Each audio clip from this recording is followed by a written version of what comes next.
Let's get it straight. One of the biggest mistakes that new real estate investors make is getting into the rental property business well before they've built up a huge cash reserve. And in this video, I'm going to be breaking down 5 points that you need to be aware of, especially if you own under 5 properties, so that you don't make those same mistakes trying to build up your reserves, trying to build up your portfolio well before you have cash reserves built.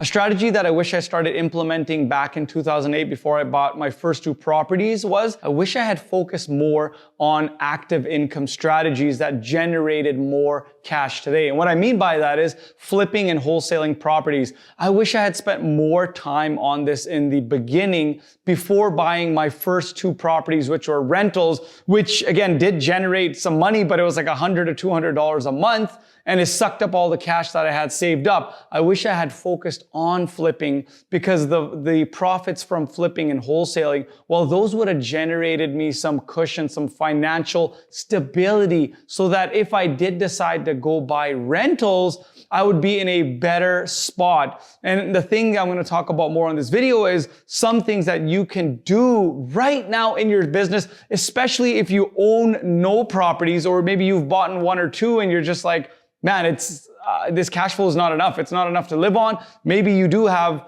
20% down in that property, but you just don't know if it's going to be enough to keep you afloat, especially if repairs happen. That brings me to point number 2. When you own a rental, or you're getting into rental properties and you don't have a significant financial cushion, you don't have a reserve or savings in the bank, you're just one property away from being out of the business even before getting started. And what I mean by that is when I went back to these properties, going back to 2008, there were a couple of instances where in one property, my hot water tank went. And a hot water tank's only $1,000. But for me, when I was 23 years old, I had to go borrow that money. I had to put it on my line of credit. I didn't have any reserve funds, because when I bought that property, it was barely staying afloat, even though I was making $100 or $200. But every time I had a small maintenance repair, I had to call the plumber. I had to go even change a light bulb or a light fixture. Usually at that time, I just called somebody. I just called to do it. So that just depleted any positive cash flow I had.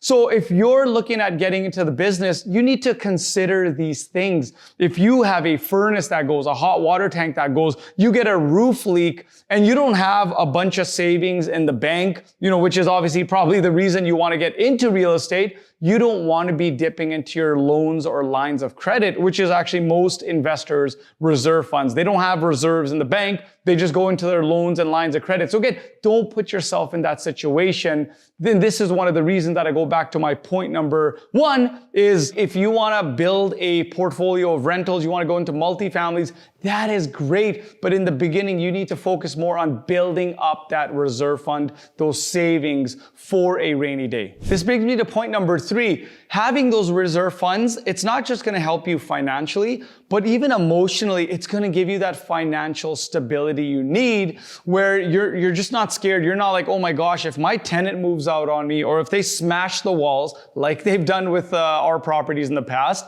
I'm just not going to go broke. I'm going to still be able to afford my mortgage payment. I'm still going to be able to afford maybe 1 or 2 months of vacancy while I repair this building, instead of just, being desperate and taking almost anybody to fill that spot. So again, you make better financial decisions when you do have money in the bank. Now, this is really true if you are in the business and you're buying properties with joint venture partners, you're using other people's money to build your portfolio. So instead of, when you don't have a reserve fund, most investors, what I've seen them go back to their partners. I've seen them go back to their money partners and say, unfortunately, I got a cash call. We just had a tenant move out. Their girlfriend smashed the walls. They had a party on the weekend. And we just got a quote from our contractor, and it's going to cost about $6,000. Especially if you want to do multiple deals with this investor, you want to be in this business for the long haul. You want to protect your reputation. It's never a good thing to go back.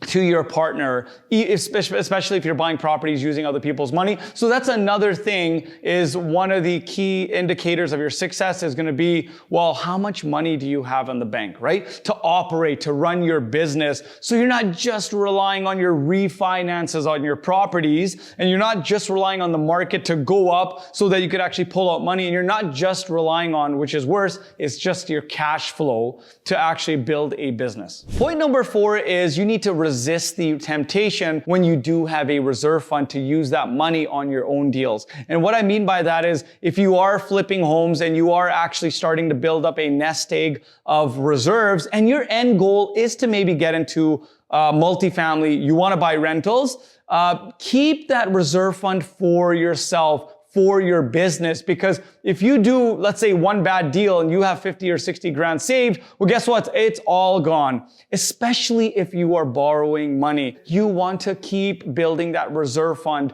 keep adding to it. And again, if you're borrowing money to flip homes, keep doing that sort of thing, because maybe if a deal does go bad, well, guess what? Now you have money in the bank to pay that lender back, right? And that's not my point here, but I'm just adding that in here, that if a deal does go sideways, now you actually have money in the bank, right? You're not going to go into a line of credit, or you're not going to borrow from Peter to pay Paul, as they say, because you owe this investor like 20 grand, 30 grand, and now you're going to borrow from somebody else. Well, you have reserve funds, right? So again, and my goal is, like, if you haven't done at least 10 to 15 house flips, you need to do those. You need to borrow the money. You need to stack up your savings so that when you do get into rentals, eventually you have a financial cushion. And again, this looks really good when you're even going to a JV partner and you're just saying, hey, you know what? I got a triplex. I found a fourplex. We're going to buy this property. And you're showing them like, hey, look, I'm not broke. You know what I mean? I'm not broke. I actually have money in the bank. I have proven my track record. I know how to find deals. I know how to raise money. I know how to manage renovations, and that's going to help you in this business. And my last point here is, as you are growing your business and you're doing multiple deals, maybe you're doing flips, you eventually start buying rentals, your need for reserve funds are even stronger. And why that is because as you get more properties, you're gonna, even though you might have a chance of having higher cash flow, higher equity, higher net worth, well, guess what? You're gonna have more vacancies. You're gonna have more repairs. You're gonna have more move outs. And again, if you get into a place where in a month, like I have, you know, you've had multiple vacancies that just happen to happen in 1 month, or multiple repairs, again, it can just bury you with expenses. So as you start doing more deals, look at your financial situation, just like you would do in your personal situation. If you're buying, you know, you go in 1 year, you buy like six or seven rental properties, you add them to your portfolio. Well, look at it. Do I have a healthy reserve fund? Even if you are using other people's money,